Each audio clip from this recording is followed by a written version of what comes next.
What is up, ladies and gentlemen? Steven Osentoski here of MGoFish, bringing you another episode of Recruit Review for the class of 2019. If you missed the last episode, I covered wide receiver early enrollee Mike St. Ristel. You can find that link right up here. I'll also put it in the description below. Today, we're covering episode 3, the early enrollee tight end Erick All. As far as his high school, Erick All went to Fairfield High School in Fairfield, Ohio. Fairfield is a Division I school in Ohio and plays some of the best programs in the state of Ohio. Jason Krause, I think that's how you pronounce his name. Their coach is really well respected in the state, and Fairfield is overall a decent program, not a powerhouse, but they're well coached and they're a good program. So I'll put his stats from his sophomore, junior, and senior seasons right up here. I'll put his verified stats from a couple camps up here. He has a 4.75 verified 40 time. If you compare that to the latest NFL Combine numbers, he would rank 11 out of 19th. Just for reference, Noah Fant was number 1 with a 4.50, so while it's decent speed, it's not elite. He has a 4.27 verified shuttle time, which is really, really good. That would rank 5th out of 18 at the NFL Combine, so excellent for a tight end for sure. He has also a very good vertical leap of 34.5. That would rank 6th out of 18 tested at the NFL Combine, so again, really, really good. Moving on to his recruitment, he committed to Michigan in June of 2018. Michigan moved quickly on All after their top target at tight end Luke Deal went to Auburn. He camped at Michigan a week before his commitment. He impressed Sherrone Moore, the tight ends coach. He got an invite back for the following weekend, which ultimately resulted in his commitment. He picked Michigan over Florida State, Notre Dame, Wisconsin. All of those offers from those programs came in quick succession. In May of 2018, Notre Dame was also looking at Luke Deal, and then after he committed to Auburn, they were in hot pursuit of Erick All as well as Michigan. Their primary competition was Notre Dame. As far as some other offers, he had some other Big Ten programs, including Iowa, Michigan State, Indiana, Minnesota. He had some other lower level Power 5 offers as well, and obviously some MAC programs offered.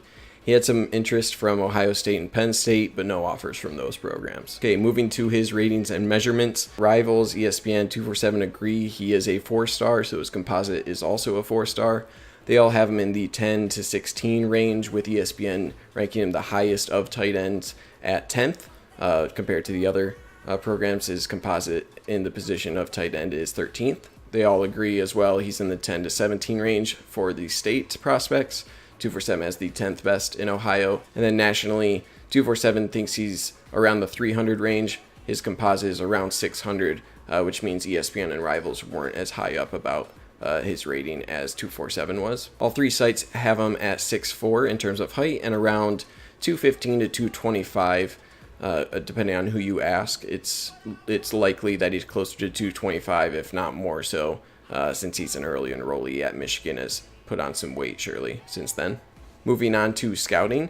All the services were a bit behind on properly scouting Erick All, with the exception of 247. They had him as a 3-star early on. Eventually all the ranking services caught up to him, and they really liked what they saw. He got really positive profiles from Alan True, Steve Wiltfong, as well as Bill Green, the Ohio guy for 247. They all agree he's a really versatile athlete. He's lauded for his really polished route running skills as that jumbo wideout experience that he has. Excellent set of hands, as well as great body control, timing, and positioning with the ball in the air. He plays really physical and does a good job as a blocker. He was asked a lot in high school to be a blocker, so he's a lot of experience, and he shows a willingness to block. So that's really obviously important as a tight end prospect. He's been a really consistent performer at all the camps. He uses his frame really well, can create separation, really high floor prospect. The only slightly negative things you hear about him is he's kind of an average size and build for a high school prospect. He's not a freak size, 6'6" or anything bigger than that with these sort of skill set. So it's fine, but just not, out of this world. He won't really be a wow guy when entering campus. He has a varied skill set, but he's not an elite tester. While he does have good shuttle, good power throw, his 40 time is not great, can be improved upon for sure. His top end speed is probably major downside, which again, tight end, not necessarily the biggest deal there, but that would be his biggest hang up for sure.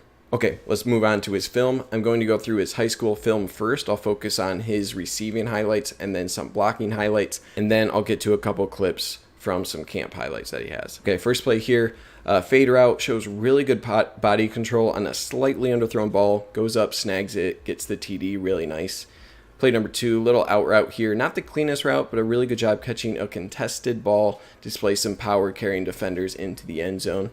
Play 3, easy little slant, nice grab, makes it look really smooth and effortless. You'll see this a lot in each play here. Play 4, out route here from the H-back position, shows off his hands on a diving catch on the sideline. I'll show it again here, slow-mo, very smooth out of his cuts, turns his hip back to the QB, ready to catch, secures the catch into the ground. Play number 5, again, another catch from the H-back position, a little out route here, just a really good job.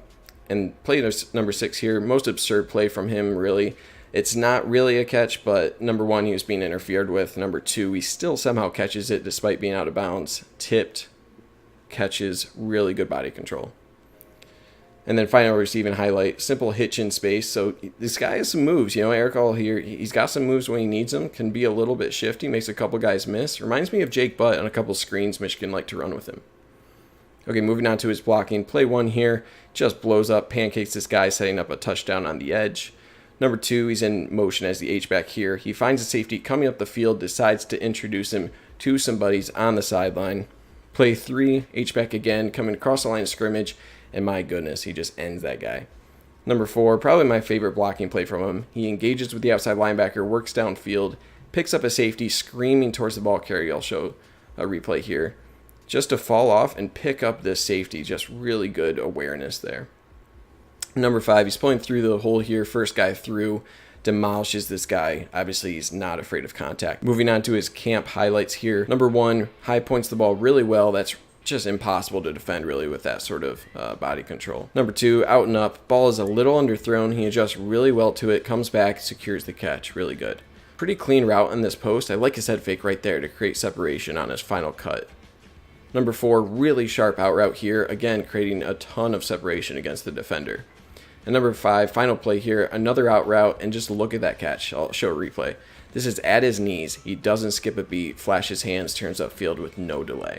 So overall, his hands are excellent. Body control is also excellent. I saw decent routes. He could improve that a bit, but even so, he runs a lot of different routes, and I think he's ahead of most in that area. Then he's a willing blocker. He threw out a lot of pancakes. He would engage his blocks and continue through the play really well, so that really impressed me. As far as negatives go, number 1 would be his speed. Obviously, it's nothing special. It's about average, and with all of his other skills, it's enough. He doesn't need to be a burner. And then number 2, he's not quite the Mauler size. Just give him a year or so to really bulk up and fill out that frame, and they'll be really, really good.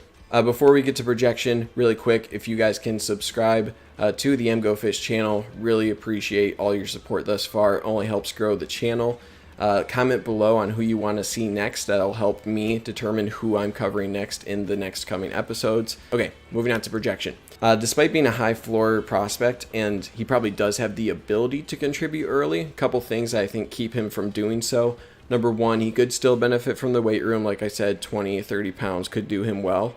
And then is a crowded tight end room right now, so we don't really need him out there. So, given that his number 1 thing is adding more weight to his frame, getting, a bit more filled out, no reason to not redshirt him. 2020, I'd expect him to get scattered snaps, maybe some special teams as well throughout the year.